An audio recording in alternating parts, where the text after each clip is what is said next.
Hello everyone. आज हम पढ़ने जा रहे हैं क्लास 12 का ऑल्टरनेटिव इंग्लिश का 5th चैप्टर बिना कुतीर। तो बिना किसी देरी के शुरू करते हैं लेसन को। तो सबसे पहले जान लेते हैं कि बिना कुतीर का मतलब क्या होता है। तो देखो, बिना कुतीर जो है इसको हम दो वर्ड्स में डिवाइड कर सकते हैं, बिना और कुतीर। इसमें जो बिना है ये एक रेयर फ्लावरिंग प्लांट है। अब बस इतना ही याद रख लो कि ये एक फ्लावरिंग प्लांट है, इसमें डिटेल में जाने की ज़रूरत नहीं है, ठीक है। तो और जो कुतीर है, कुतीर का मतलब होता है एक छोटा घर या कॉटेज, और ये दोनों वर्ड्स आसामीज वर्ड्स ही है। तो अब शुरू करते हैं मेन लेसन को। Crammed in between a motley assembly of newly constructed concrete buildings, the lone Assam-type single-story house stood unperturbed. तो देखो, नरेटर जो है शुरुआत करते हैं ये बोलते हुए कि एक loan Assam type single storey house है, मतलब कि एक लोन वन एंड ओनली एकमात्र Assam type single storey house है, जो कि कहाँ है, क्रैम्प्ड है, बीच में है, किसके, in between a motley assembly of newly constructed concrete buildings. अब यहाँ पे देखो, यहाँ पे जो मोटले है, मोटले का मतलब होता है कुछ लोग या कुछ चीज़ें जो अलग अलग टाइप के लोगों या चीज़ों से मिलकर बना हो और जो कि अक्सर मिसमैच होते हैं। और असेंबली का मतलब होता है एक कलेक्शन या ग्रुप। अब स्टोरी के कॉन्टेक्स्ट में देखोगे तो इसका मतलब है कि अलग अलग या डिफरेंट टाइप्स के बिल्डिंग्स जो एक यूनिफॉर्म या सिमिलर आर्किटेक्चरल स्ट्रक्चर फॉलो नहीं करते थे। अब एकदम सिंपल वर्ड्स में कहो तो देखो, आसाम टाइप घर है वो कुछ नए और डिफरेंट डिफरेंट टाइप्स की आरसीसी बिल्डिंग्स के बीच में है, और ये जो आसाम टाइप घर है अनपर्टर्ब्ड है, मतलब अनअफेक्टेड है इन बिल्डिंग से। तो आई होप कि आप लोगों को ये फर्स्ट लाइन अच्छे से समझ आ गया होगा, क्योंकि बहुत लोग इसी लाइन को नहीं समझ पाते होंगे अच्छे से। अनलाइक दीज बिल्डिंग्स, अब नरेटर बोल रहे हैं कि इन आरसीसी बिल्डिंग्स के मुकाबले जिनमें आयरन रॉड्स इधर उधर बिना किसी ऑर्डर के निकले हुए थे, और बिल्डिंग्स का जो व्यू था, मतलब अगर कोई इन बिल्डिंग्स को बाहर से देखे तो इन बिल्डिंग्स का जो पूरा आउटर व्यू था वो ऑब्सक्योर हो गया था, अनक्लियर हो गया था सीढ़ियों से, सैनिटरी इंस्टॉलेशन से, जैसे कि पाइप्स और टैंक्स वगैरह, और माइन्यूस्क्यूल वेरांडास, मतलब बहुत छोटे छोटे वेरांडास से। इन सभी चीज़ों ने इन बिल्डिंग्स का पूरा व्यू ही खराब कर दिया था। मतलब आजकल आप लोगों ने देखा होगा कि ये जो बिल्डिंग्स है, आरसीसी बिल्डिंग्स, इनके जो वेरांडास होते हैं इतने छोटे छोटे रहते हैं, और अनऑथोराइज लिमिट्स, मतलब दूसरों के एरियाज़ में नहीं चला जाता, जैसे कि ये आरसीसी बिल्डिंग्स चले जाते। जैसे कि आजकल आप लोगों ने देखा ही होगा कि ये बिल्डिंग्स ऐसे बने होते हैं कि लगता है कि ये एक दूसरे के ऊपर उठ जा रहे हैं, इतने कंजेस्टेड होते हैं ये सब बिल्डिंग्स आजकल। और एक मैं ये भी सवाल करना चाहूँगा कि कौन कौन असम टाइप घर में रहता है और कौन कौन आरसीसी बिल्डिंग्स, कमेंट्स में ज़रूर बताना। फिर नरेटर बोल रहे हैं कि इन ऑल इट्स नाइवेटे, मतलब इन ऑल इट्स इनोसेंस, यानी नरेटर जो है इस असम टाइप घर को इतना इनोसेंट बोल रहे हैं कि इस घर में एक ग्रासी फ्रंटेज भी था। अब ग्रासी फ्रंटेज जो है मतलब कि एक घास भूस का एक एरिया। और नरेटर क्वेश्चन करते हैं कि आजकल इसकी क्या ज़रूरत है। नरेटर बोलते हैं कि ये और एक बात है कि termites had not up quite a bit of the already dilapidated wooden gate. अब यहाँ पे जो टर्माइट्स है, टर्माइट्स मतलब दीमक, मतलब आपको तो पता ही होगा, और ऑलरेडी डिलेपिडेटेड वुडन गेट, मतलब जो गेट था उस घर का वो पहले से ही बहुत टूटा फूटा था। तो नरेटर जो बोल रहे हैं कि ये और एक बात है कि टर्माइट्स ने पहले से ही टूटे फूटे लकड़ी के गेट को और कुतर दिया था। अब यहाँ से जो है मतलब नरेटर इस घर की जो है बुरी कंडीशन को बता रहे हैं कि कैसे ये घर जो है एक अबैंडन घर है। तो just he would break it apart, मतलब गेट जो है इतना टूटा फूटा है कि एक धक्का मारने से भी गिर जाएगा। अब नेक्स्ट टाइम से नरेटर बोलते हैं कि ये सब चीज़ें उस ग्रासी फ्रंटेज पर पड़ी हुई थी, मतलब लोगों ने थ्रो किया था इस ग्रासी फ्रंटेज पर।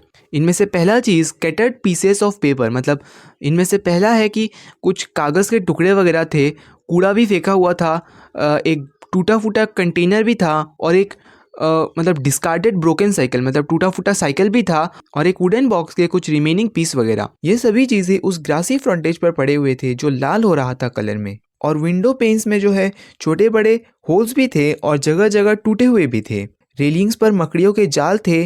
पिजियंस जो है छत पर आवाज़ निकाल रहे थे, और इन पिजियंस ने जो है पहले जो छत का कलर रेड था उसको पूरा वाइट कर दिया था पिजियन वेस्ट से। मतलब आप लोग समझ ही गए होगे कैसे। This was how things stood, मतलब इतनी ख़राब कंडीशन थी इस घर की। और एक रेयर बिना फ्लावरिंग प्लांट था जो अभी कम्प्लीटली फ्लावरलेस हो गया था, वो एक वुडन स्कैफल्ड पे उग गया था, और जो पत्ते थे, लीव्स थे, वो पूरे के पूरे इंसेक्ट खा गए थे और डस्टी थे, जो कि कोई दूर से भी देख पा रहा था। अब नरेटर ये ऑब्जर्व करते हैं कि वहाँ कोई नेम प्लेट या साइन बोर्ड या आइडेंटिफाइंग साइनेज नहीं था। वो क्वेश्चन करते हैं कि लेकिन बिना कुतीर के अलावा और कौन सा नाम अप्रोप्रिएट होगा। फिर नरेटर अपनी साइकिल से उतरकर उस घर को ऑब्जर्व करने में कुछ समय लगाते हैं। एक कैंपस कवरिंग ऑलमोस्ट 2 काठास। अब यहाँ पे जो कैंपस है, कैंपस का मतलब स्कूल या कॉलेज कैंपस वगैरह नहीं, बल्कि यहाँ पे इसका मतलब है कि पूरा घर का एरिया। तो पूरा घर का जो एरिया था वो 2 काठास का था और घर जो है एक एल शेप का था, जो कि 4-5 लोगों से ज़्यादा लोगों के लिए कंफर्टेबल नहीं होगा, इंक्लूडिंग चिल्ड्रन। वो मन ही मन में क्वेश्चन करते हैं कि नंबर ऑफ रूम्स कितने होंगे, शायद 2 छोटे छोटे रूम्स और एक सेपरेट किचन और समथिंग सिमिलर या ऐसा ही कुछ। और नरेटर जो है ये भी अज्यूम करते हैं कि इस घर के पीछे वाली साइड में एक खुली जगह भी होगी, क्योंकि ये एक पुराने ज़माने का आसाम टाइप घर था। लेकिन अब नरेटर क्वेश्चन करते हैं कि क्या अब जब चारों ओर इतनी ऊंची ऊंची बिल्डिंग्स हैं तो क्या इस घर को कोई हवा मिलती है, क्या बिना कुतीर अब खुलकर सांस ले सकता है। यहाँ पे नरेटर घर को पर्सोनिफाई करते हैं, ये दिखाते हुए कि बिना कुतीर कितना सफ़र कर रहा है इन बिल्डिंग्स के कारण, अर्बन डेवलपमेंट के कारण। फिर से नरेटर क्वेश्चन करते हैं कि कब से ये घर अपने सराउंडिंग्स का प्रेशर झेल रहा है। अब वो थोड़ा सराउंडिंग्स के बारे में भी बोलते हैं कि इस घर के बगल में कुछ गोडाउन्स थे और residential spaces of Harlalka trunk and bucket works and Singhania drugs private limited. और बिना कुतीर के एकदम पास एक हाफ कंस्ट्रक्टेड बिल्डिंग है जो बैम्बू स्कैफोल्डिंग से एकदम कवर्ड है। और इस हाफ कंस्ट्रक्टेड बिल्डिंग के पास एक और बिल्डिंग थी जो एक तरह की दुकान थी। और इस बिल्डिंग के ग्राउंड फ्लोर पर स्पीडवेल रोड ट्रांसपोर्ट कॉरपोरेशन के पैकिंग बॉक्सेस वगैरह थे। और सामने वाले एरिया में डीजल ट्रक्स, रिक्शा, पुशकार्ट्स का केकफनी था, मतलब शोर शराबा था। और ये सब जो है कुछ मोटर पंप्स के साउंड से और ज़्यादा एग्जैजरेट हो गया था। अगेन वो क्वेश्चन करते हैं कि क्या बिना कुतीर एक पल के लिए कुछ भी सोच सकता है, इन ए मोमेंट ऑफ क्वाइट्यूड, मतलब शांति से कुछ भी सोच सकता है कि नहीं। वो बोलते हैं फिर भी उनकी माँ, उनके कॉलेज जाने वाले भाई और एक काम करने वाले के साथ रहने के लिए कोई बुरी जगह नहीं होगी। और उनकी बहन भी कॉलेज वगैरह ख़त्म करने के बाद यहाँ आ सकती है, रह सकती है। देयर सफिशेंट स्पेस, एकदम सफिशेंट जगह है। वो बोलते हैं कि एक बार साफ़ सफाई हो गई तो जो ग्रासी फ्रंटेज है उसमें टाइम स्पेंड करना बहुत प्लेजेंट हो जाएगा, बहुत अच्छा हो जाएगा, बहुत आरामदायक हो जाएगा, दोनों सवेरे और रात में भी। अब यहाँ से जो है वो मतलब पूरा इमेजिनेशन करना शुरू कर देते हैं कि जब वो लोग यहाँ आ जाएंगे तो बिना का जो फ्लावरिंग प्लांट है वो फिर से खिल जाएगा, धूल से भरी जो लीव्स है वो फिर से हरी भरी हो जाएंगी और प्लांट रिम्बिंग कर देंगे। वो बोलते हैं कि उनके ऑफिस से ज़्यादा दूर नहीं है अगर साइकिल से जाए तो, और ये उनके लिए काफ़ी कन्वीनियंट भी होगा, rather than the monotonous lifeless and stayed home in an RCC building. मतलब नरेटर फिर से कंपेयर कर रहे हैं कि बिना कुतीर और आरसीसी बिल्डिंग्स की ये जो आरसीसी बिल्डिंग्स ये मोनोटनस है, मतलब डल है और बोरिंग है और लाइफलेस है, मतलब एकदम बेजान है, और स्टेड है मतलब कि बोरिंग है, एकदम बेजान है। मतलब आप लोगों ने आजकल देखा ही होगा कि ये जो बिल्डिंग्स है इतने कंजेस्टेड होते हैं, इतने चिपे होते हैं कि मतलब एकदम लगता है कि एक दोनों के ऊपर उठ जा रहे हैं। बिना कुतीर जो है इन सब के बजाय एक अट्रैक्टिव प्रोपोजिशन है, एक अट्रैक्टिव घर है, even if the rent is 50 rupees मोर। मतलब भले ही बिना कुतीर का रेंट जो अगर 50 रुपये या 100 रुपये ज़्यादा हो। अब यहाँ जो डैश है ये दिखाता है कि नरेटर जो है इतना सोच रहे हैं, इमेजिनेशन कर रहे हैं, अब वो एक ब्रेक टाइप ऑफ चीज़ ले रहे हैं, फिजिकल ब्रेक नहीं, वो कुछ यानी और किसी चीज़ पे थिंकिंग वगैरह शुरू करने वाले हैं। Winter's coming to an end, कहा बिना कुतीर करते करते अब वेदर में चले गए। It's almost the season of heat now, गर्मियों का सीज़न था। वो प्यासे थे और वो लैंग्विडली राइट साइड की दुकानों की तरफ चले। अब यहाँ पे जो लैंग्विडली है इसका मतलब है कि वो एकदम कैजुअली चले, दुकानों को नोटिस करते हुए। और ये सब जो है ये दुकानों के नाम हैं।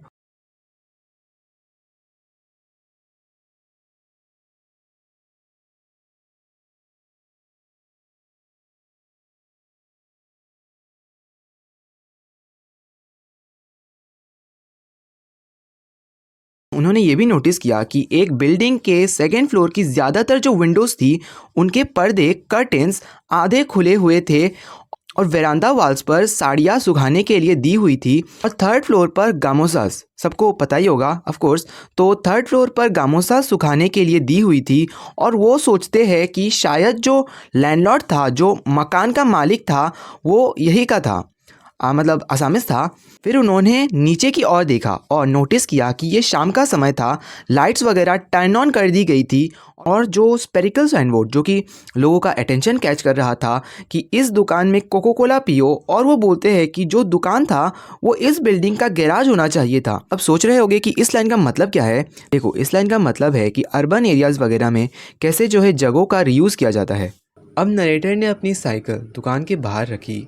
फिर वो अंदर गए।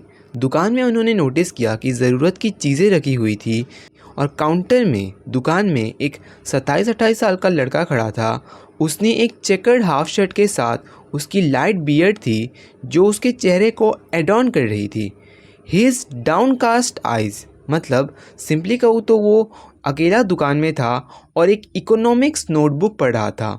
और जब उसने नरेटर को देखा तो उसने नोटबुक पढ़ना बंद कर दिया। फिर कोका कोला की बोतल में स्ट्रॉ डालकर उसने उनको दिया। उन्होंने एक सिप लिया और कन्वर्सेशन को इंटरेस्टिंग बनाने के लिए, क्योंकि नरेटर को उसका डिमीनियर, उसका बिहेवियर, उसका जो व्यवहार था वो पसंद आया था, तो उन्होंने पूछा कि दुकान में फ्रिज क्यों नहीं है। था वो क्वेश्चन करता है कि रेफ्रिजरेटर। नरेटर बोलते हैं कि हाँ, तुम्हारी लोकेशन अच्छी है और बढ़ती गर्मी के साथ कोका कोला की डिमांड भी बढ़ जाएगी। तो नरेटर सजेस्ट करते हैं कि एक बड़ा फ्रिज होने से आप और बहुत कुछ भी स्टोर कर पाते, so on and so fourth. लेकिन जो दुकान थी वो उसकी नहीं थी, वो तो बस एक सेल्समैन था। फिर यंग मैन बोलता है कि हाँ, एरिया बहुत बड़ा था और 1 या 2 हफ्ते में कोका कोला की डिमांड ज़रूर बढ़ जाएगी और इतनी बड़ी डिमांड पूरा करना पॉसिबल नहीं हो पाएगा। लेकिन जो शॉप ओनर था उसका कोई प्लान्स नहीं था कि एक बड़ा फ्रिज खरीदने का, क्योंकि दुकान काफ़ी छोटा और किराया 200 रुपये था और मालिक के लिए जो खर्चा चलाना वगैरह था एक प्रॉब्लम वैसे ही था। फिर नरेटर ने हाँ बोला और एक्वेसेंस में रिस्पॉन्ड किया, मतलब नरेटर एग्री करते हैं इन सब बातों से और धीरे से और थोड़ी कोका कोला पी। फिर नरेटर बोलते हैं कि वो नए थे इस जगह में और हालांकि वो एक दोस्त के घर में टेम्पररी थे, वो असल में किराए का घर ढूंढ रहे थे रहने के लिए। वो क्वेश्चन करते हैं कि क्या उन्हें यहाँ कोई किराए का घर मिलेगा। किराए का घर, यंग मैन क्वेश्चन करता है। वो बोलता है कि किराए का घर यहाँ पे मिलना मुश्किल होगा। फिर वो इंक्वायर करता है, क्वेश्चन करता है कि नरेटर के घर में कितने लोग थे। यंग मैन बोलता है कि वो एक ऐसे आदमी को जानता है जिसकी बिल्डिंग अभी भी बन रही है, लेकिन वो यहाँ नहीं है बल्कि बहुत दूर फातासिल में थी। नरेटर बोलते हैं कि नहीं, इतनी दूर नहीं, लेकिन यहाँ जो बिना कुतीर है उसका क्या ख्याल है। फिर यंग मैन सरप्राइज होकर क्वेश्चन करता है कि बिना कुतीर। नरेटर हल्का मुस्कुराते हुए बोलते हैं वो आसाम टाइप का घर जिसके सामने बिना प्लांट है। अच्छा वो। यंग मैन फिर नरेटर की तरफ इंक्वायरिंगली देखता है। अब यंग मैन ये बोलता है कि उसे कोई आइडिया नहीं है। There is no semblance of it being offered on rent, मतलब नहीं लगता कि वो घर किराए पर दिया जा रहा है। ये घर जो है कई दिनों से ऐसे ही खाली पड़ा है। हमें यहाँ काम करते हुए 9 महीने हो गए हैं, घर अभी तक वैसे का वैसा ही पड़ा है। आसपास कोई नहीं दिखा। नरेटर पूछते हैं कि ये किराए पर क्यों नहीं दिया जा रहा, किसका घर है ये। यंग मैन मुस्कुराते हुए रिप्लाई करता है कि पता नहीं। थोड़ा जो है शर्मिंदा होकर बोलता है कि एक्चुअली उसने इस बारे में ठीक से पूछताछ नहीं की है, किसी से भी पूछा नहीं है, वो जो है इतने कामों में बिजी रहता है। इन कोर्स ऑफ द कन्वर्सेशन, मतलब अब नरेटर बोलते हैं कि बातचीत के दौरान उन्हें पता चला कि वो बीए एग्जामिनेशन के लिए as a private candidate prepare कर रहा था। वो पिछले साल नहीं कर पाया क्योंकि उस पर अपने फैमिली को सपोर्ट करने की रिस्पॉन्सिबिलिटी थी। इतने सारे कामों के बीच उस दुकान में काम करने के दौरान ड्यूरिंग हिज स्टिंट, जब भी उसे समय मिलता वो इन नोट्स को पढ़ लेता। फिर नरेटर हाँ बोलते हैं और पूछते हैं कि ये किसका घर है ये। इस बीच उन्होंने कोका कोला की बोतल ख़त्म कर डाली और एक और कोका कोला की बोतल मांगी, ये दिखाते हुए कि वो और कन्वर्सेशन को जो है कंटिन्यू करना चाहते थे। यंग मैन बोलता है कि उसे सच में नहीं पता। वो बोलता है कि वो इस एरिया के बारे में ज़्यादा नहीं जानता क्योंकि वो कुमारपाड़ा में रहता है। अब उसे अपने बचपन की एक पुरानी मेमोरी याद आती है जब उसके स्कूल पर मिलिट्री ने कब्ज़ा कर लिया था, इसलिए उनके क्लासेस सुबह विष्णुराम हाई स्कूल में शिफ्ट कर दिए गए थे, जो कुछ महीनों तक ही चले थे। उसी समय वो इस एरिया से होकर गुजरा करता था, लेकिन वो बचपन की बात थी इसलिए उसे याद नहीं है अच्छे से। उस समय ये बिल्डिंग्स भी नहीं हुआ करती थी और जिस जगह पर उनकी बिल्डिंग है वहाँ आसाम टाइप का एक छोटा सा घर हुआ करता था। ये आसाम टाइप घर एक पीडब्ल्यूडी ओवरसियर का था, वो ब्राजेन कलिता थे और ये बिल्डिंग भी उन्हीं का है। फिर यंग मैन जो है वंडर करता है, आश्चर्य होकर बोलता है कि इन लोगों को इन बिल्डिंग्स बनाने के लिए इतना पैसा कहाँ से मिलता है। और वो क्रिटिसाइज़ भी करता है कि इन बिल्डिंग्स में सामने एक लॉन तक नहीं है। वो बताता है कि क्योंकि अब ये एरिया कमर्शियल हो गया है तो जितना ज़्यादा लैंड यूटिलाइज होगा उतना ज़्यादा प्रॉफिटेबल होगा। अब कोई भी ग्रासी फ्रंट यार्ड के लिए ज़मीन नहीं छोड़ेगा। नरेटर हाँ बोलते हैं और फिर से पूछते हैं कि ये घर एक्चुअली किसका है। यंग मैन जो है थोड़ा सरप्राइज हो जाता है इस क्वेश्चन से। वो हंसते हुए बोलता है कि जिसे आप बिना कुतीर कह रहे हैं, मतलब नरेटर बिना कुतीर कह रहे हैं, उसके बारे में उसे बिल्कुल नहीं पता। वो अपनी ही दुनिया में बिजी थे, स्कूल में जल्दी जल्दी जाना और कभी कभी घर वापस लौटने में देरी के कारण ये सब घर उनकी इंटरेस्ट का हिस्सा नहीं थे। उस समय ऑलमोस्ट पूरा एरिया ही रेसिडेंशियल था। वो बोलता है कि उस समय कौन परवाह करता था कि घरों और उनके मालिकों के बारे में पूछताछ करने की। लेकिन उसे सडनली याद आता है कि उसने सुना था कि ये घर बिश्नूराम हाई स्कूल के एक टीचर का था जो बाद में हेडमास्टर बन गए थे। उसने टीचर का नाम याद करने की कोशिश की। वो इतना याद करने की कोशिश कर रहा था कि उसके फोरहेड पर लाइंस आ गए थे जो उसकी कंसंट्रेशन को दिखाता है। वो बोलता है कि उनका नाम भूधर, मतलब भूधर कुछ तो नाम था उनका। वो संस्कृत के टीचर थे और वो बहुत स्कॉलरली थे, लर्नेड थे। उन्हें काशी से एक ऑनररी टाइटल मिला था और उनके घर के गेट पर एक बोर्ड लगा हुआ था जिस पर लिखा था संजीवन समाज। अब ये जो संजीवन समाज है ना, ये एक ऐसा ऑर्गेनाइजेशन जैसा था जो टीचर ने एस्टैब्लिश की थी और जिसके प्रेसिडेंट वो खुद थे। उसे ये भी याद है कि उसने घर के वेरांडा में कुछ डिस्क्रीट, मतलब कि सीरियस लुकिंग बाल्ड मैन देखे जो कुछ डिस्कस कर रहे थे और कुछ आर्टिकल्स भी थे जैसे कि on topics like students during the वैदिक एज। मतलब समझ लो कि संजीवन समाज से ही जुड़ा हुआ था, ठीक है। अब नरेटर पूछते हैं कि अब जो ये टीचर भूधर ये कहाँ है। यंग मैन रिप्लाई करता है कि उसे नहीं पता। मैट्रिकुलेशन ख़त्म करने के बाद वो लंबे समय तक सिटी से बाहर रहा था। यंग मैन जो है थोड़ा ऑकवर्ड या एम्बैरस लग रहा था, इसलिए नरेटर ने इस टॉपिक पर और बात नहीं की। अब यंग मैन कंटिन्यू करता है कि जब वो वापस आया बहुत कुछ बदल गया था। पहले के ज़्यादातर लोग अब यहाँ पे नहीं थे। पंजाबी और मारवाड़ी कम्युनिटीज़ के बिजनेस पीपल अब यहाँ थे और बुधर गोस्वामी के बारे में वो गेस करता है कि वो शायद मर चुके होंगे। अब नरेटर पूछते हैं कि अब ये घर किसका है। यंग मैन को याद आया कि टीचर के 2 बेटे थे, दोनों उससे और उसके दोस्तों से बड़े थे। मतलब यंग मैन के और उसके दोस्तों से बड़े थे। जो बड़ा बेटा था ना, वो अपने फादर की तरह ही था, पढ़ाई में फोकस था। वो बाद में एक प्रोफेसर बन गया। वो धोती क्लैड प्रोफेसर थे, मतलब वो धोती पहनते थे और अपने थॉट्स में, अपने विचारों में डूबे हुए रहते थे। और जो छोटा बेटा था ना, वो डिब्रूगढ़ में मेडिकल की पढ़ाई कर रहा था, जहाँ तक उसने सुना था। यंग मैन के एक क्लासमेट ने उसे बताया था कि छोटा बेटा इसी रोड के मोड़ पर रहता था, पर अब वो यहाँ नहीं है। वो जो है किसी झगड़े के बाद गुस्से में घर से निकल गया था। अब फाइनली यंग मैन ने ये कहते हुए टॉपिक को जो है टाल दिया कि लोग आते जाते हैं और अब किसी को दूसरों की ज़िंदगी की परवाह नहीं है। अब नरेटर और एक सिप लेते हैं और कैजुअली पूछते हैं कि क्या घर में कोई लड़की रहती है। यंग मैन रिप्लाई करता है कि उसने रेगुलरली किसी लड़की को तो नहीं देखा, शायद 1 या 2 बार उन्हें किसी लड़की की प्रेजेंस का एहसास हुआ और घर में जो है कभी भी कोई एल्डरली वुमेन नहीं दिखाई दी। अब यंग मैन जो है सडनली एक हॉर्स ड्रिवन कैरेज के बारे में बात करता है जो पुरानी यादों को ताज़ा कर देती है और साथ साथ नरेटर के कैजुअली आस्क्ड क्वेश्चन का जवाब भी दे देता है कि क्या पहले घर में कोई लड़की रहती थी। तो एक हॉर्स ड्रिवन कैरेज जिस पर फिल्म पोस्टर्स लगे थे और साथ में बैंड पार्टी भी थी, लेकिन वो बोलता है कि रिक्शा आने के बाद आजकल कोई बैंड पार्टी नहीं दिखती, सिर्फ लाउड स्पीकर्स ही बजते हैं।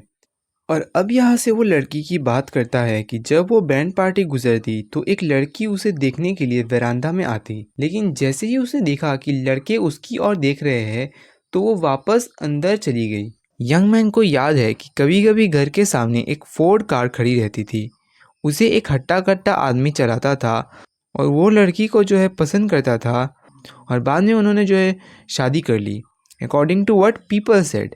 वो बोलता है कि वो हट्टा कट्टा आदमी एक घर जुआई बन गया, मतलब एक दामाद या सन इन लॉ जो अपने वाइफ के पेरेंट्स के घर में रहता है। वो कहता है कि बिश्नूराम हाई स्कूल में उनकी क्लासेस सिर्फ 6 महीने ही चली, इसलिए उसके बाद से वो लोग इस एरिया में और ज़्यादा नहीं आए। वो स्माइल करके एक जोक भी मारता है कि अगर और कोई होती तो वो उसे ज़रूर नोटिस कर दे। फिर उसने अचानक से बात बदल दी। वो मतलब सोचता है कि क्यों इतने कीमती घर को ऐसे अच्छे लोकेशन में क्यों सड़ने दिया जा रहा है। वो गेस करता है कि शायद जिस आदमी ने लड़की से शादी की वो अब घर का मालिक है और आफ्टर ऑल ये उसका अपना घर तो नहीं था, इसलिए वो इसे ऐसे सड़ने दे रहा था। वो कहता है कि अगर ये घर एक्चुअल फैमिली या ओनर के पास ही रहता तो शायद वो इसे ऐसे सड़ने नहीं देते। वो ये भी बोलता है कि थोड़ी सी मरम्मत या रिनोवेशन करने से इस इलाके में घर से आसानी से 800 रुपीज़ पर मंथ किराया मिल सकता है। नरेटर रिप्लाई करते हैं कि अच्छा, आई सी। अब दुकान थोड़ा बिजी हो गया था। दो पंजाबी आदमी कोक लेने आए थे, एक लड़का टूथपेस्ट चाहता था और एक कपल ने ग्लाक्सो के बारे में पूछा। फिर नरेटर एक कॉर्नर में बैठते हैं और कोक पीते हैं। अब यहाँ से जो है वो मतलब इमेजिनेशन करना शुरू कर देते हैं। वो कहते हैं वो कोक की खुशबू को सूंघ पा रहे थे जो कि मिक्स्ड हो गई थी दुकान के बाकी प्रोडक्ट्स के साथ। जो लाइटिंग थी ना वहाँ और जो सेटअप था उसने उन्हें एक सेंस ऑफ इनवर्डनेस, एक सेंस ऑफ कंफर्ट फील कराया, जैसे कि ये इस कैफ़े का कोई जाना पहचाना कॉर्नर हो जहाँ वो अक्सर बैठा करते थे। अब यहाँ से वो एक्चुअली इमेजिनेशन करना शुरू कर देते हैं। तो क्या होता है कि बस थोड़ा सा ही कोक बचा हुआ था।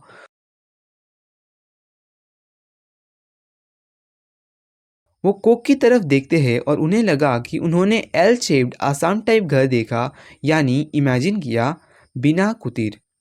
अब वो जो है मतलब पूरा एक सीन ही इमेजिन कर लेते हैं कि घर के सामने की ज़मीन बिना फ्लावर से ढकी हुई है, एक लड़की उसे साफ कर रही है, उसकी चादर उसकी कमर पर कसी हुई थी। तभी कार की हॉर्न की आवाज़ सुनाई देती है और एक वाइट फोर्ड कार अंदर आती है और लड़की जल्दी से झाड़ू लगाना बंद कर देती है और अपनी चादर वगैरह ठीक कर लेती है। फिर लड़की ने कार को सरप्राइज्ड होकर देखा। कार के अंदर उसने देखा कि एक आदमी गाड़ी चला रहा है, उसके हाथ में बाल थे और वो ब्रॉड शोल्डर्ड था। द गर्ल्स फेस अनक्लियर, मतलब है कि वो लड़की के चेहरे को ठीक से इमेजिन नहीं कर पाए, लेकिन उन्हें लगता है कि मतलब नरेटर को लगता है कि वो जवान, अटेंटिव यानी अलर्ट और एक्साइटेड है, जैसे कि वो किसी किसी का या किसी चीज़ का इंतज़ार कर रही हो।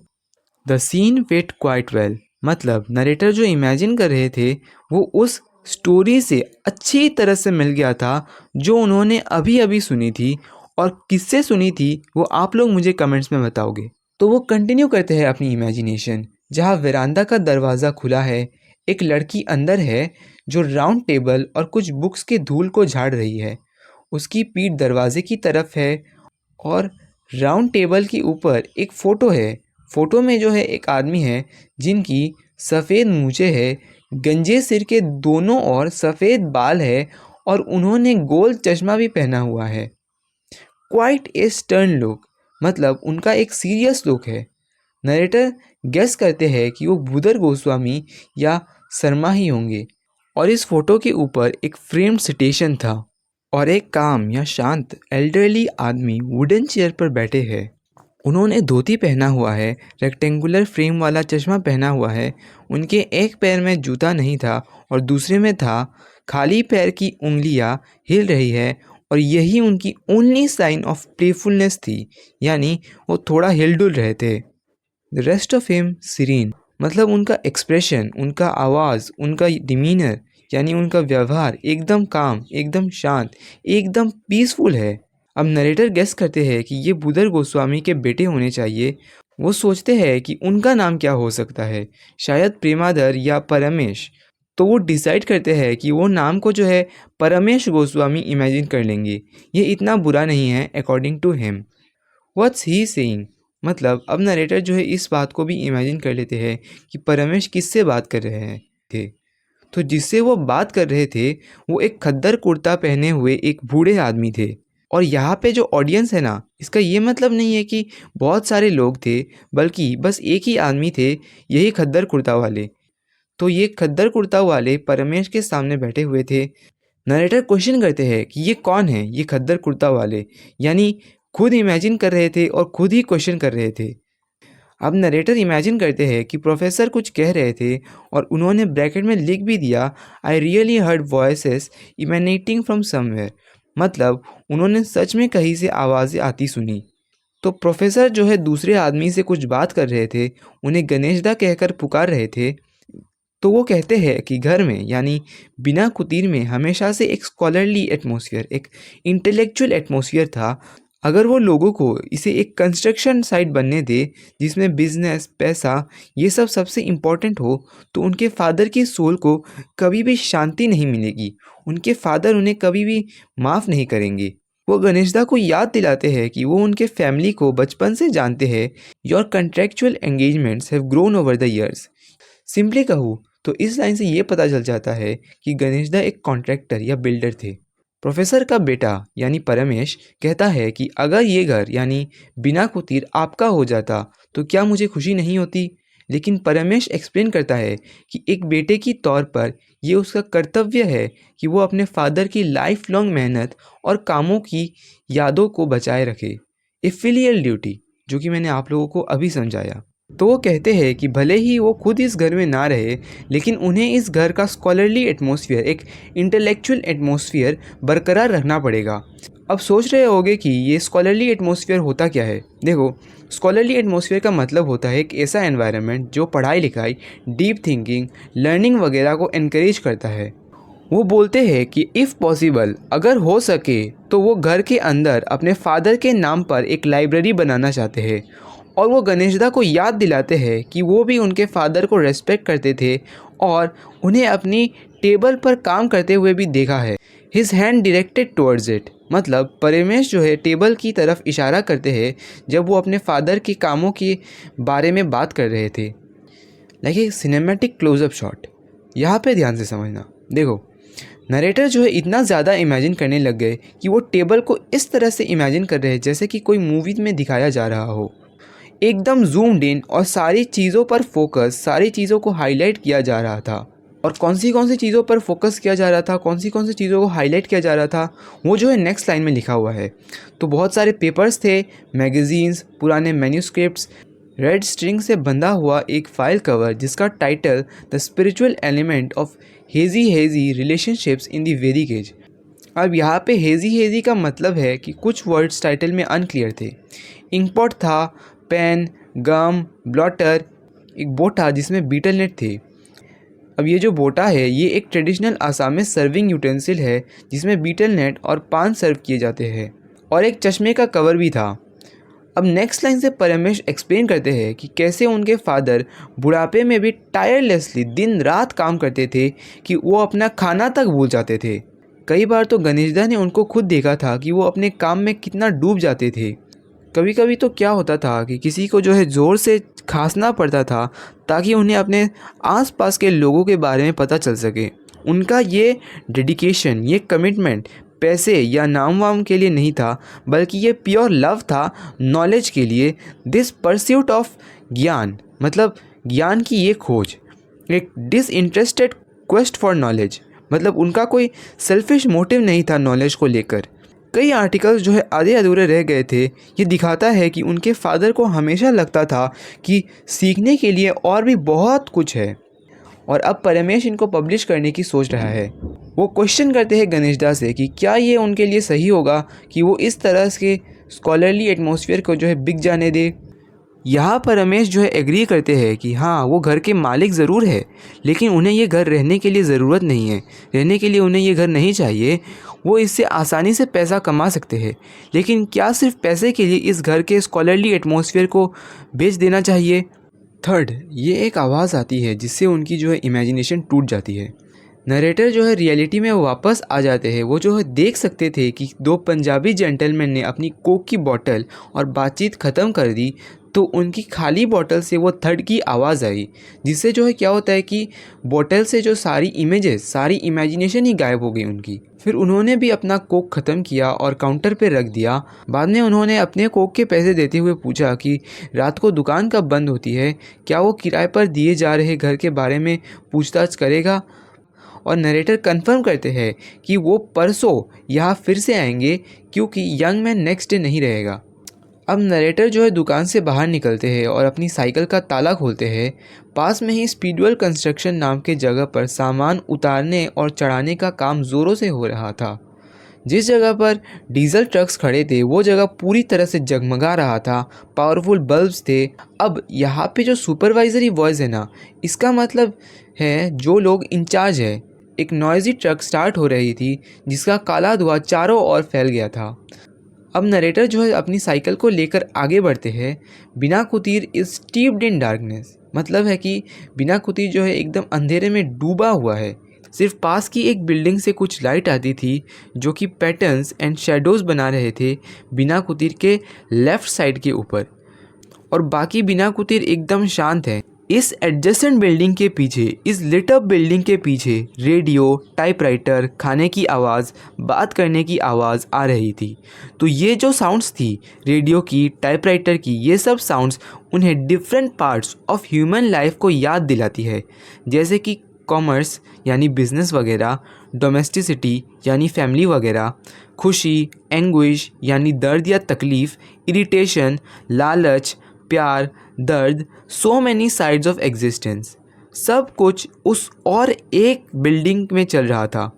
वो उन्हें snatches of different dimensions of life's theatre कहते हैं, मतलब ज़िंदगी के अलग अलग पहलुओं के छोटे छोटे झलक या टुकड़े।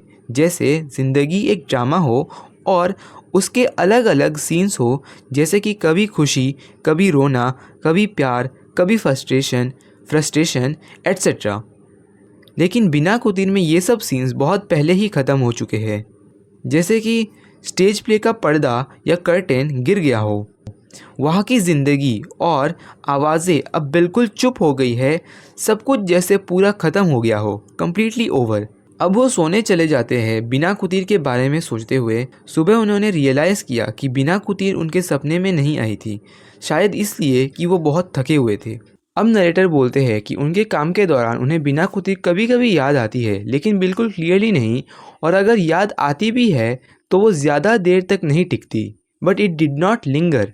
फिर शाम के वक्त उन्होंने दोबारा किराए के लिए घर ढूंढना शुरू किया, लेकिन उनको जो है कोई भी घर पसंद नहीं आया। वो कहते हैं कि वो अपना साइकिल चलाते हुए कुछ याद करने की कोशिश कर रहे थे, उनका मन कहीं और था। तब उन्हें पता चला कि वो बिना कुतीर के पास से निकलने वाले हैं। बिना कुतीर जो है वैसी ही टूटी फूटी एबेंडन लग रही थी। पास में लगा बिना का प्लांट हिल रहा था, शायद शाम की हवा की वजह से। वो अपनी साइकिल से उतर गए और ध्यान से कुछ सुनने की कोशिश की। शायद नरेटर जो है घर या आसपास से कोई आवाज़ आने की एक्सपेक्ट कर रहे थे। ये जो है उनकी मतलब क्यूरोसिटी को दिखाता है। तो कुछ स्पेसिफिक सुनने के बजाय उनको एक अनडेसिफरेबल कॉमिक्सचर ऑफ साउंड सुनाई दिया, मतलब उनको अलग अलग आवाज़ों का एक अजीब मिक्स सुनाई दिया जो कि आसपास के फैक्ट्री टाइप जगहों से आ रही थी, और कहीं दूर से टेलीफोन की घंटी बजने की आवाज़ आ रही थी, और शायद एक पुरानी छत का टिन जो लकड़ी के ढांचे से अलग हो गया था, जो फिसलने की आवाज़ कर रहा था, और कहीं से बर्ड्स की चर्पिंग की भी आवाज़ आ रही थी। अब वो बोलते हैं कि आज यंग मैन दुकान में नहीं था, उसकी जगह एक मिडिल एज मैन थे। अब इन लाइंस का सिंपली मतलब बता दूँ तो ये है कि वो मिडिल एज मैन जो है ज़्यादा एक्सपीरियंस थे, ज़्यादा मेच्योर थे। फिर नरेटर ने अपनी साइकिल बाहर रखी और अंदर जाकर एक कोक मांगी। वो बोलते हैं कि दुकान पर आज अच्छी खासी भीड़ थी और सेल्स भी अच्छे थे। जो नया आदमी काउंटर पे था उसका चेहरा जो है फ्रेंडली नहीं लगा नरेटर को, इसलिए उन्होंने उससे बात करने की कोशिश नहीं की।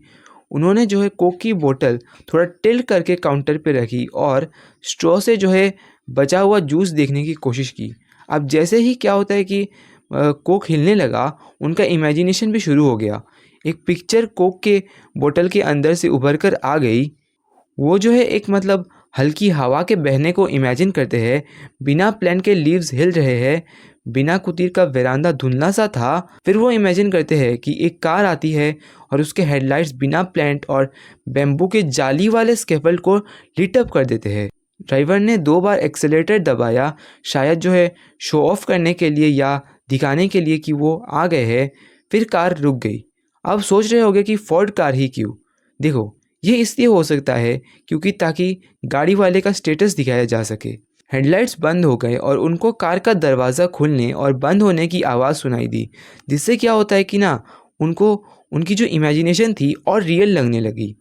वही स्ट्रॉन्ग और कॉन्फिडेंट यंग आदमी कार से उतरता है। नरेटर ने उसे पहले भी देखा था और आप लोग भी इसे पहले से जानते हो। वो बोलते हैं कि उसके वाइड शोल्डर्स थे एंड एक वेल शेप्ड हेड था।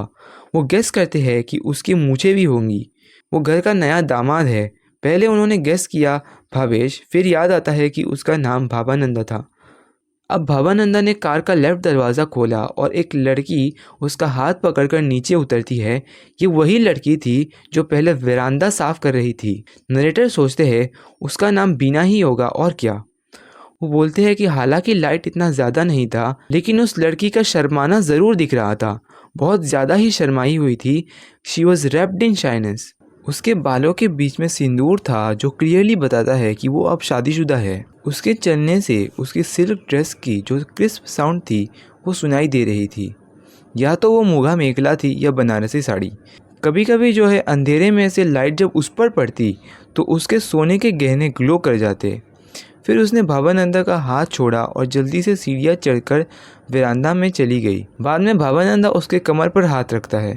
बिना रिप्लाई करती है कि अरे ये क्या कर रहे हो। उसे डर लगता है कि उसके पापा देख लेंगे।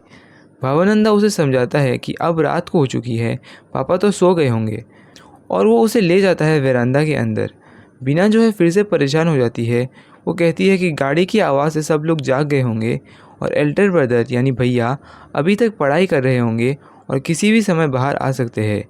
भाबानंदा जो है उसे धीरे से समझाता है कि उसका भाई इतना कलरलेस नहीं है, इतना इमोशनलेस नहीं है कि वो लेट नाइट घर पे आने पर न्यूली मैरिड कपल को डिस्टर्ब करे। अब ये वाला पैराग्राफ एक रोमांटिक सीन है, ये खुद ही पढ़ लेना। मैं नेक्स्ट पैराग्राफ से एक्सप्लेन करता हूँ। तो थोड़ी देर चुप रहने के बाद भाबानंदा ने अपनी फीलिंग्स एक्सप्रेस करी। वो कहता है कि पहले भी मतलब शादी से पहले जब भी वो शाम को यहाँ साथ खड़े होते वो उसे पकड़ना चाहता था और अपने प्यार का इजहार करना चाहता था। वो पूछता है कि क्या तुमने कभी नोटिस किया है। बीना ने कुछ जवाब नहीं दिया। इसके बजाय वो उसे और कसकर गले लगाती है और उसके सीने से मतलब एकदम चिपक जाती है। अब भाबानंदा उसी दिन की एक घटना को याद करता है जब बीना उसके भाई को कॉलेज छोड़ने के लिए वेरांडा में आई थी और वो पापा के साथ बात कर रहा था, तो उसको उसके पास में खड़े होने की बहुत इच्छा हुई। वो उसे पूछता है कि क्या उसे ऐसा फील नहीं हुआ, लेकिन इस बार भी बीना ने कुछ नहीं कहा। वो उसे बुलाता है। बीना मुस्कुराती है और उसके सीने से मतलब जो है चिपक गई, क्लंच टू हिज बॉसम। अब बीना जो है ना भाबानंदा को थोड़ा टीज करती है। वो कहती है तुम बीना, मैं कैसे नहीं समझती, आज जब मैं वेरांडा में थी और तुम यानी भाबानंदा इतनी ज़िद्दी बन गए थे तो वो जो है अंदर ही अंदर मुस्कुरा रही थी। वो कहती है कि 4 साल तक तुम यही मेरे पास खड़े रहे और आज शादी के बाद इतना शर्मा रहे थे। वो जो है मजाकिया तरीके में कंप्लेन करती रहती है कि वो उसके पापा से बातें करता रहा और एक बार भी उसके पास नहीं आया जैसा कि वो हमेशा आता था। अब भाबानंदा एक शाई स्माइल देते हुए और सजेस्ट करता है कि उन्हें अब घर के अंदर चलना चाहिए। बिना कहती है ओ, लेकिन फिर अचानक ही थोड़ी इम्पेचुअस हो गई, मतलब थोड़ी इमोशनल हो गई, सडनली इमोशनल हो गई और बोलती है कि यहाँ कितना अच्छा लग रहा है, बिल्कुल मन नहीं कर रहा अंदर जाने का। इतने दिनों बाद वो इस तरह साथ में खड़े हुए हैं, पता नहीं फिर कब उन्हें ऐसा मौका मिलेगा। बीना की आवाज़ में उदासी आ गई। A note of despair crept into Bina's voice. वो कहती है 2 दिन बाद उन्हें निकलना ही है। क्या नौकरी मिली है तुम्हें, कभी पसाई घाट तो कभी आइजोल। मतलब नौकरी के लिए उनको एक जगह से दूसरी जगह बार बार जाना पड़ता है। बीना को याद है कि कैसे उसके फादर ने भाबानंदा से इमोशनल होकर कहा था कि शायद वो ज़्यादा दिन तक नहीं रहेंगे और भाबानंदा को घर की देखभाल करनी होगी। वो ये भी कहते हैं कि वो घर उसके नाम लिख देंगे। इससे जो है बीना इमोशनल हो गई, उसकी आंखों में आंसू आ गए। वो क्वेश्चन करती है उससे कि फादर ने ऐसा क्यों कहा। कुछ देर चुप रहने के बाद भाबानंदा बोलता है बड़े भाई तो अब यहाँ रहने वाले नहीं हैं, उनसे तो ज़मीन जायदाद संबंधी नहीं, छोटे भाई तो पहले ही घर छोड़ चुके हैं, शायद इसलिए जो है पापा ने ऐसा सोचा होगा। बीना जो है फिर से अपनी सैडनेस एक्सप्रेस करती है। उसके फादर ने उनसे कहा था कि या तो घर में रहो या किराए पर दे दो। वो जो है मतलब उन्हें फुल कंट्रोल दे रहे थे, लेकिन इससे जो है उसे बहुत बुरा लगता है क्योंकि वो इतनी दूर रहेंगे। वो सोचती है कि घर का देखभाल कौन करेगा, खाली होने पर यह कैसा दिखेगा और कौन यहाँ रहेगा। उसे डर है कि सब कुछ बदल जाएगा, यहाँ तक कि बीना का प्लान भी शायद ना बचे। Bhavananda took Bina into his embrace once again. मतलब बोल सकते हो कि भवानंदा ने जो है बीना को एक बार फिर से अपनी बाहों में ले लिया और अपने गालों को उसके गालों से लगाकर धीरे से उसने बोला। जब उसने बीना को पहली बार देखा था वो इसी जगह पर खड़ा था। एक हॉर्स कैरेज में फिल्म पोस्टर्स लगे हुए थे और साथ में बैंड बाजा बज रहा था। वो बोलता है कि वो हैरान रह गया, आज भी उसे हैरानी होती है। अब सोच रहे होगे कि इसमें हैरानी की क्या बात है। देखो, उस बिज़ी मोमेंट में बीना को पहली बार देखना उसके लिए जो है एक शॉक या सरप्राइज़ जैसा लगा। ये जो है अनएक्सपेक्टेड था उसके लिए। वो बोलता है ये वेरांडा, ये बीना का प्लांट उसके लाइफ का भी पार्ट है। जैसे हर चेयर टेबल, हर फोटो, हर कप प्लेट तुम्हारे है, घर का हर कोना उसकी प्रेजेंस से भरा हुआ है। Every nook and corner has your affectionate touch. अब यह भवानंदा एक प्रॉमिस करता है बीना से कि अगर फ्यूचर में कभी उसे इस घर का ध्यान रखना पड़े तो वो रखेगा, वो कुछ भी बदलने नहीं देगा और जब भी वो लोग यहाँ आएंगे सब कुछ ऐसा ही मिलेगा जैसा अभी है, वो पूरी कोशिश करेगा। अब नरेटर मन ही मन में सोचते हैं, लाइट, शैडो, पत्तों का हिलना, ये नरम हवा और एक खुशबू, तारों से भरा आसमान। और फिर अचानक क्या होता है कि दुकान का शोर, दुकान का नॉइज़ अचानक से रुक गया। वो बोलते हैं कि हैरानी से उन्होंने दुकान वाले की तरफ देखा, वो उन्हें घूर रहा था। अब दुकान खाली हो चुकी थी, अब कोई भी पिक्चर कोक की बोतल में नहीं दिख रही थी। अब सोच रहे होगे कि कोक की बोतल में पिक्चर कैसे दिखेगी। देखो, मतलब है कि कोक उनकी इमेजिनेशन में मदद करती थी। जो कुछ भी बोतल में बचा था उन्होंने वो ख़त्म करके बोतल वापस की और सोचा कि आज भी ऐसे लोग होते हैं जो घर को किराए देने के लिए नहीं सोचते। भावानंदा है, बीना भी है। दुकानदार तो जो है वो तो नहीं जानता नरेटर के मन की बात। तो क्या होता है कि वो कंफ्यूज हो जाता है, उसने जो अभी बोला उससे। वो उसे सिर्फ ये याद दिलाता है कि उसे 55 पैसे देने होंगे। अब नरेटर एक्साइटेड हो जाते हैं और खुशी से साइकिल चलाकर घर गए। उस रात उन्हें अच्छी नींद आई। फिर वो कंपेयर करते हैं अपने पीसफुल मूड को अर्बन लाइफ के हार्श रियलिटी से। एक ऐसी दुनिया जो business, commerce, calculations, diesel smoke, noisy machines, सस्ती फ्लोरोसेंट लाइट्स, सब जगह, हर जगह जो है कॉस्ट कटिंग दिखाई दे रहा था। धूल, मिट्टी और गंदगी छाया हुआ है। वो बोलते हैं कि इस कमर्शियल वर्ल्ड में भी परमेश और भवानंदा बीना जैसे लोग हैं जो कंक्रीट बिल्डिंग्स और पैसे कमाने के लालच में नहीं आते, जो अपना घर किराए पे देना नहीं चाहते। वो बोलते हैं कि हालांकि उन्हें भी बाकी लोगों की तरह पैसे की ज़रूरत हो सकती है, फिर भी वो पैसे से ज़्यादा यादों और पीस को इम्पोर्टेंस देते हैं, वैल्यू देते हैं। वो लोग वैल्यू करते हैं, इम्पोर्टेंस देते हैं एक खुला आंगन, एक खुला जगह जहाँ थका हुआ मन आराम पाए, खुली हवा जो ज़िंदगी का एहसास दिलाए, मेक वन फील अलाइव, एक घास से भरा आंगन जो आंखों को सुकून दे, क्वाइट नाइट्स एंड लैंग्विड आफ्टरनून्स, मतलब सुस्ती भरे आफ्टरनून्स, एक वेरांडा, एन ओल्ड ट्यून, एक शांत और अपनापन भरा माहौल। अब नरेटर बोलते हैं जब उनके एक कलीग ने टिफ़िन ब्रेक में चाय की जगह कोक पीने का सजेशन दिया तो उन्होंने हल्का सा मुस्कुराते हुए मना कर दिया, ए फेंट स्माइल। वो मन ही मन में बोलते हैं कि कोक का असली मज़ा तो उन्हें शाम को मिलेगा उस स्टेशनरी शॉप में जहां वो यूजुअली जाते हैं। फिर वो कहते हैं कि उस दिन भले ही ऑफिस सुपरिटेंडेंट ने किराए के लिए एक घर ढूंढ लिया था और डिटेल्स भी शेयर कर दिए थे, लेकिन नरेटर उसे देखने के लिए नहीं गए। इसके बजाय शाम के समय, लेकिन अब अंधेरा हो चुका था क्योंकि डार्केंड इवनिंग लिखा हुआ है, तो वो बिना कुतीर की ओर चले गए और वहाँ अपनी साइकिल से उतर गए। वहाँ खड़े होने पर उन्होंने वेरांडा के एक पिलर में एक लेटर बॉक्स देखा। वो क्वेश्चन करते हैं खुद से कि उन्होंने पहले ये क्यों नहीं देखा, ये लेटर बॉक्स। और उन्होंने नोटिस किया एक गंदा सा पैकेट जो ज़मीन पर पड़ा हुआ था। वो कहते हैं कि कल रात बारिश हुई थी और वो गेस करते हैं कि शायद कोई होमलेस पर्सन यानी ट्रैम्प यहाँ आया होगा और खाली पड़े घर को देखकर उसने वहाँ रहने का सोच लिया। बाद में वो अपनी साइकिल लेकर आगे जाते हैं और दुकान के सामने पार्क कर देते हैं। वो यंग मैन जो है आज दुकान में था, लेकिन आज वो बिज़ी था।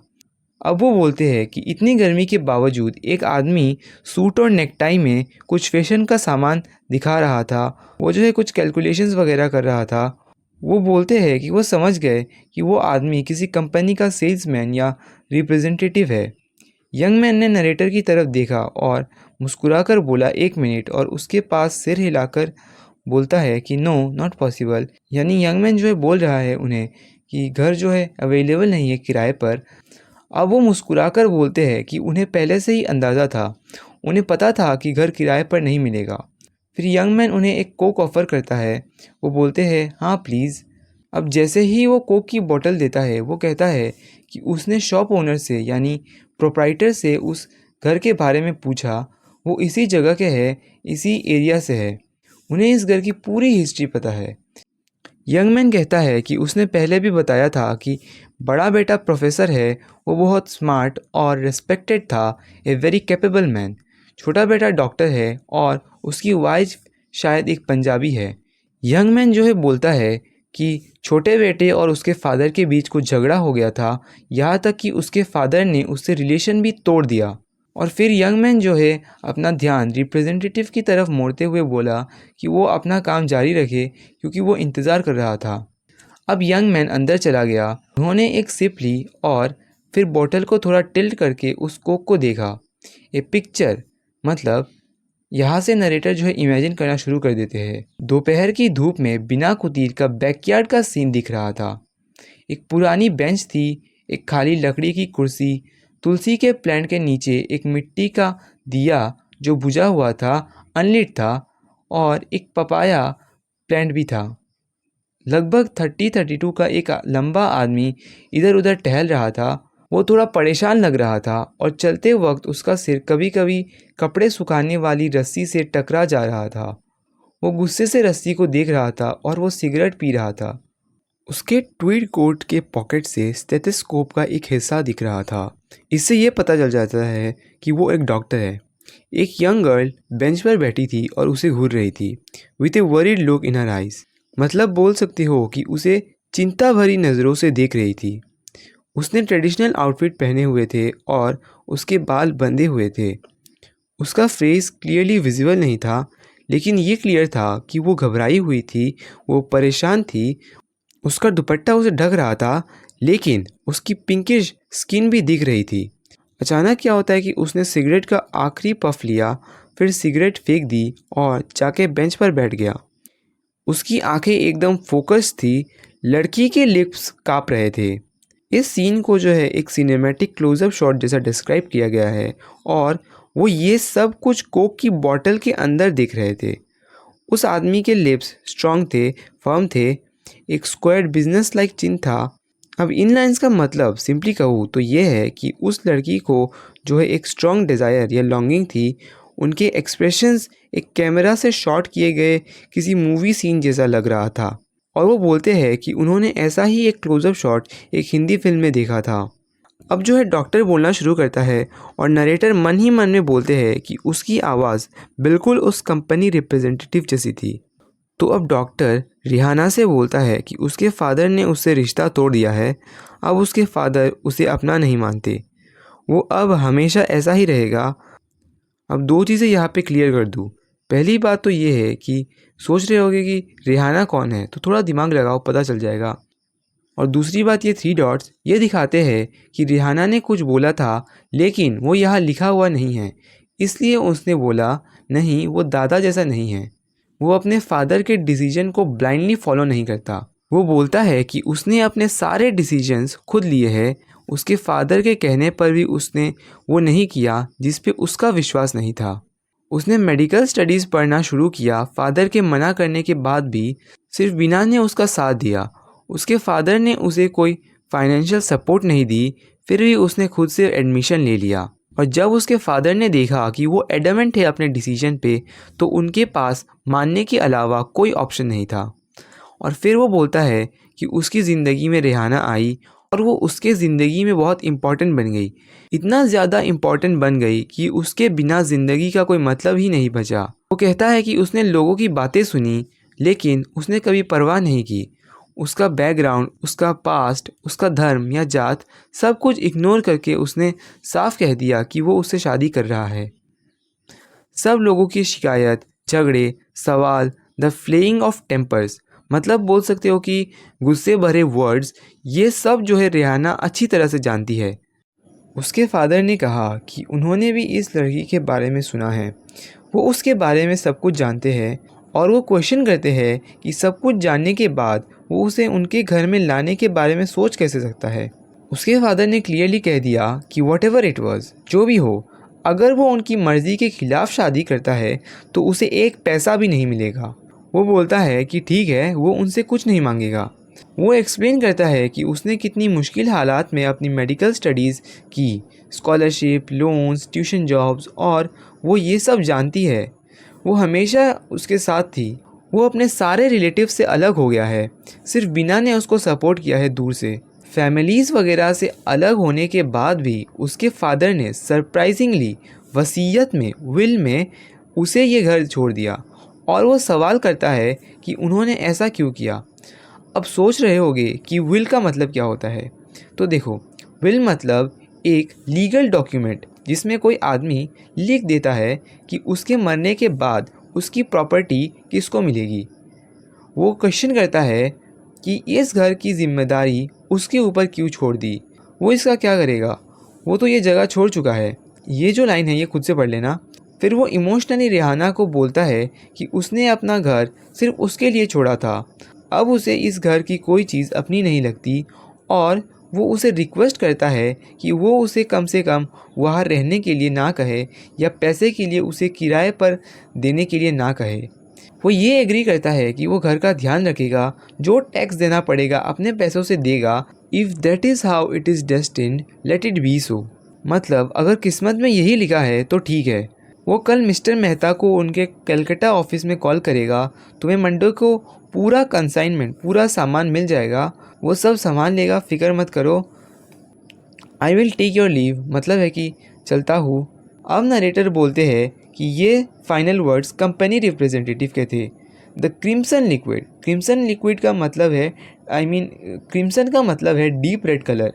तो बॉटल का क्रिम्सन लिक्विड यानी कोक लाइट में जो है चमक गया था, और पूरी पिक्चर इमेजिनेशन जैसे उसी बॉटल के अंदर थी। The representative left the shop. समझ गए होगे। अब नरेटर बोलते हैं कि कमिटमेंट प्रॉपर्टी से भी ज़्यादा वैल्यूएबल है, ज़्यादा इम्पॉर्टेंट है। ऐसे लोग जो कमिटमेंट को ज़्यादा इम्पोर्टेंस देते हैं, ऐसे लोग इस वर्ल्ड में एग्जिस्ट करते हैं। There are such people indeed, मतलब ऐसे लोग ज़रूर इस दुनिया में हैं। वो क्वेश्चन करते हैं कि क्या पैसा ही सब कुछ होता है। फिर यंग मैन जो है नरेटर से बात करने के लिए आगे बढ़ता है। वो बोलता है कि जो भी हो, अभी फ़िलहाल बिना कुतीर को किराए पर लेना पॉसिबल नहीं है। वो एक्सप्लेन करता है कि दोनों भाइयों के बीच ज़मीन को लेकर एक लीगल टसल चल रहा है, एक केस चल रहा है, इसीलिए घर की ये हालत है। किस भाई को ये घर मिलेगा ये तो केस ख़त्म होने के बाद पता चलेगा, बहुत टाइम लगेगा। वो उन्हें एडवाइस करता है कि उन्हें इस घर के में इंटरेस्ट लेना छोड़ देना चाहिए। द डॉक्टर प्रोफेसर, अब यहाँ पे डॉक्टर प्रोफेसर एल्डर ब्रदर को कहा गया है। मतलब है कि एल्डर ब्रदर पहले डॉक्टर था, अब प्रोफेसर है। तो वो अब टेक्स्ट बुक्स और नोट्स लिखते हैं। अब वो अमीर हो गए हैं। वो जो है अब अपने घर में प्रेस खोलने वाले हैं। पब्लिशिंग का काम ज़्यादा फ़ायदे का है। यंगर ब्रदर यानी डॉक्टर एक बड़ा आरसीसी बिल्डिंग बनाना चाहता है और उसे किराए पर देना चाहता है। नीचे उसका खुद का चैम्बर होगा। यंग मैन कहता है कि अगर उनको इमीडिएटली घर चाहिए तो लचित नगर में एक घर अवेलेबल है। नरेटर बोलते हैं कि उन्होंने कोक की आखिरी सिप ली, फिर बॉटल काउंटर पर रख दिया और वो कुछ नहीं कह पाए, बस खाली बॉटल में घूरते रह गए लंबे समय तक।